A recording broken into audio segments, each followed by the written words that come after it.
morning, students. Welcome back to online class. Today we are going to discuss third lesson, light. Already you know light. Light is a form of energy and it travels in a straight line. And also you have studied in your lower classes how it is reflected by the surfaces such as plane mirrors. And the light is falls on the plane mirror, how the ray will be reflected, and based on the reflection you study the laws of reflection. Yes or no? So in this lesson we are going to discuss spherical mirrors and parabolic mirrors and their applications in our daily life. So let us move on to the topic. Okay, so the first we got to move on to the first topic is types of mirrors. The mirrors are classified into two types.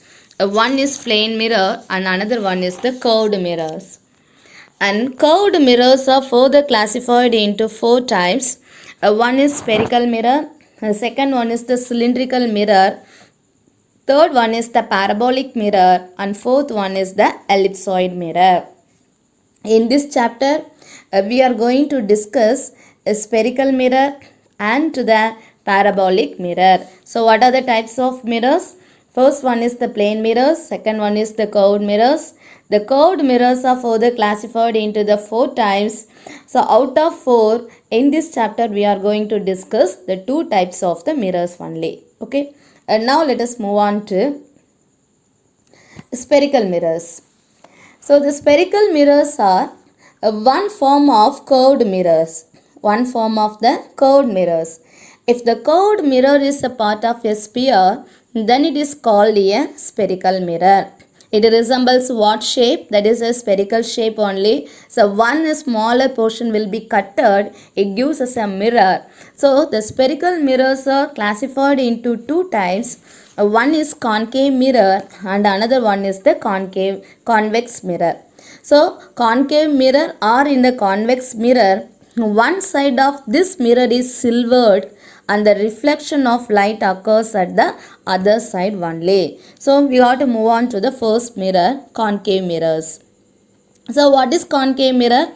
A spherical mirror in which the reflection of light occurs at its concave surface. So the concave surface is nothing but here the surface is moving inwards. This only is taken as a concave surface. It's inside the spherical surface. So what about the outside of the spherical surface? It's silvered end, or we are taken as it's a some of the substance can be coated. This is only is taken as a concave mirror. Are you understand, children? So in this place only the light will be reflected. Okay. So next we are to move on to the convex mirror. So the convex mirror, a spherical mirror in which the reflection of light occurs at its convex surface, is called a convex mirror. So the image formed by the mirror is smaller than the object. This is the main difference between the concave mirror and the convex mirror. In the concave mirrors, magnify the object placed close to them. If you are closing towards the makeup mirror, the image size will be increases. It's needed. That is only is given for the term is magnify, enlarged. Enlarge the object placed close to them. So what are concave mirrors? The concave mirrors are the reflection of light occurs at the concave surface. This only is called as the concave mirror. And what are convex mirror?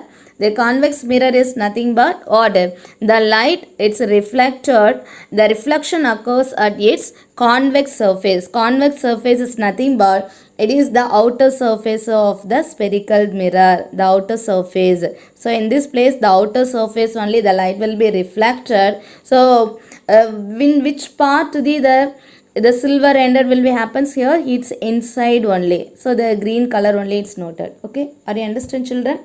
So the green color only is taken as a silvered end, and one side of the mirror is silver, the other side only the light will be reflected. So this kind of the mirror is taken as a convex mirror. Are you understand, children? Okay, now let us discuss parabolic mirrors. A parabolic mirror is one type of the curved mirror. Already we saw in the tabular column is stated. The parabolic mirrors are also known as the parabolic reflectors. The light rays generated by the source placed at this focal point on this surface, and they will be diverged in the directions which is parallel to the principal axis of the parabolic mirror. The light rays will be reflected to travel a long distance without getting diminished.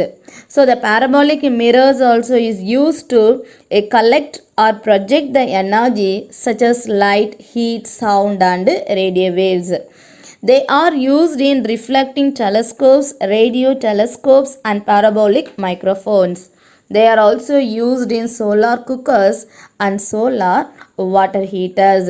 So what happens here? The light will be the rays are the parallel beam of the light rays are falls on the parabolic mirror. So this is a straight lines are given. Now this lines only we have to take as here incident parallel beam of light. These lights are falls on the parabolic mirrors. Afterwards what happens? The light will be reflected. So all the light rays are reflected light rays are it's converged at a particular one point. This point only is called as the focal point. What point is given here? This point is taken as a focal point. So all the energies are is converged at a particular one point. This is the use of the parabolic mirrors. So the same principle is behind the working of the parabolic mirror has been known as that is it is used in the solar cookers and also in the solar water heaters. Are you understand, ma? So next we have to move on to the important terms related to the spherical mirror. It's very important concept related to the mirrors. Okay, so first, in order to understand the image formation in spherical mirrors, you need to know about some of the terms related to them, related to the spherical mirrors. So the first one is taken for the center of the curvature. So already we know the concave mirror or in the convex mirror is one part of the spherical mirror only. So let us consider this is the spherical mirror. Let us imagine. So this is taken as a spherical mirror. So the center of the curvature it's nothing but the center of the sphere from which the mirror is made. It is denoted by the letter C in the ray diagrams.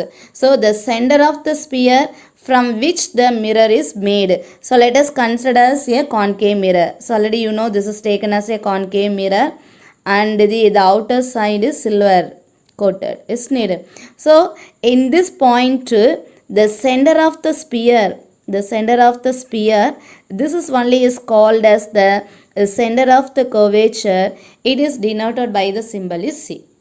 Are you understand, ma? What is center of the curvature? Okay. So next we have to move on to pole. It is a geometric center of the spherical mirror. It is denoted by the letter P. So here the concave mirror or in the convex mirror we have to take as this is taken as the concave mirror. Let us imagine this is taken as a concave mirror. The geometric center of the mirror,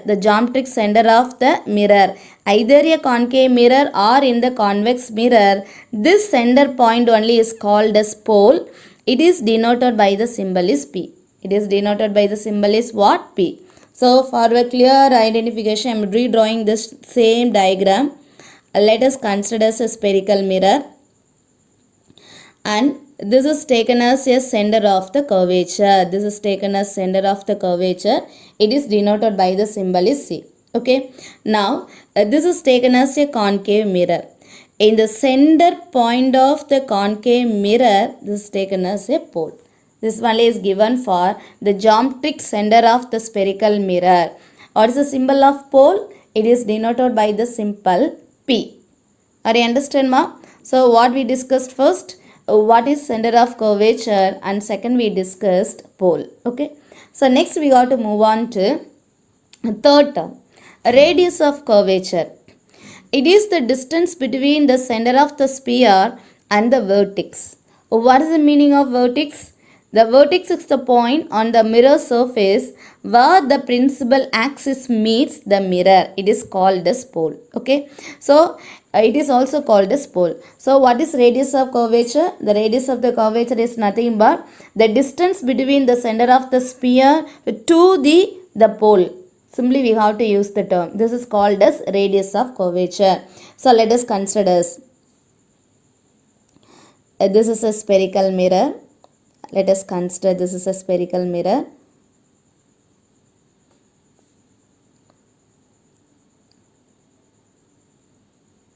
Okay, now already we know this is the center of the curvature.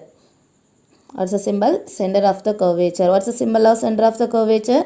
C. Okay, and what is this point? This is the geometric center of the mirror. This is called as pole. Is needed. Now the distance between the center of the curvature and the pole point or the pole of the mirror, this distance only is taken as a radius of curvature. What's the symbol of radius of the curvature? It is denoted by the symbol is R. Are you understand ma? So this distance only we have to measure. This distance only is called as radius of curvature. Then fourth one, principal axis.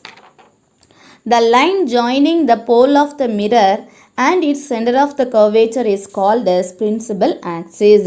So the axis is nothing but it's a line, is it? So the principal axis, let us consider as a spherical mirror, and this is taken as a center of the curvature, and this is taken as a pole of the mirror, and we have to draw an imaginary line in between the center of the curvature and the pole of the mirror.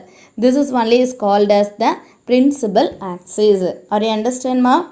So what and all we discussed here?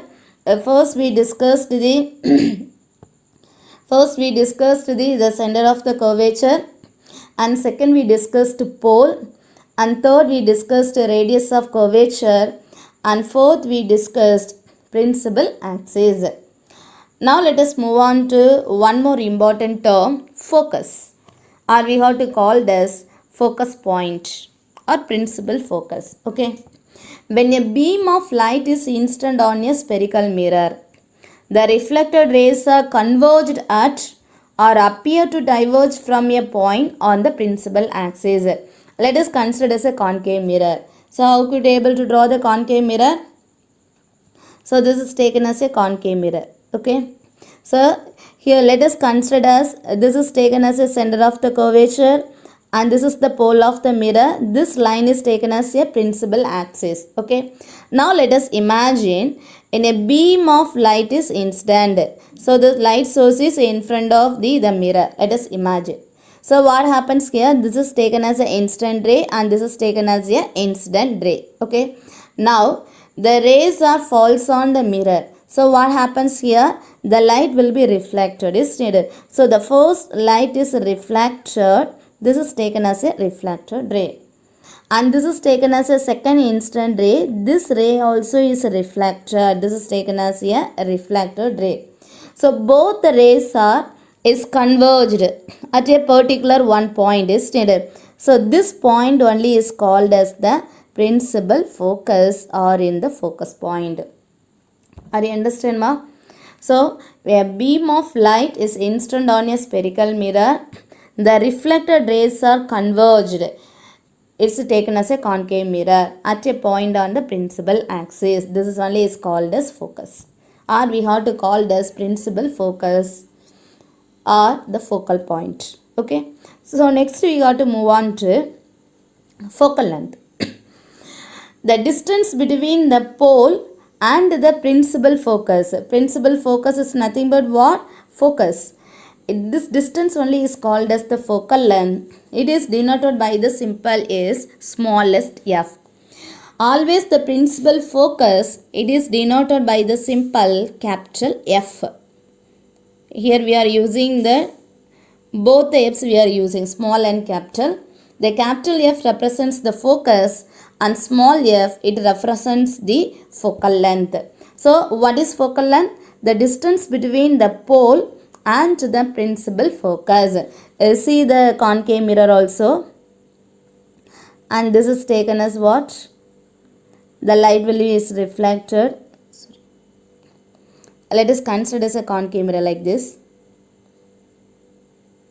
Let us consider as a concave mirror, and this is taken as a principal axis. So it's understood this is center of the curvature. It's understood this is the pole of the mirror. Okay. Now a beam of light is passes.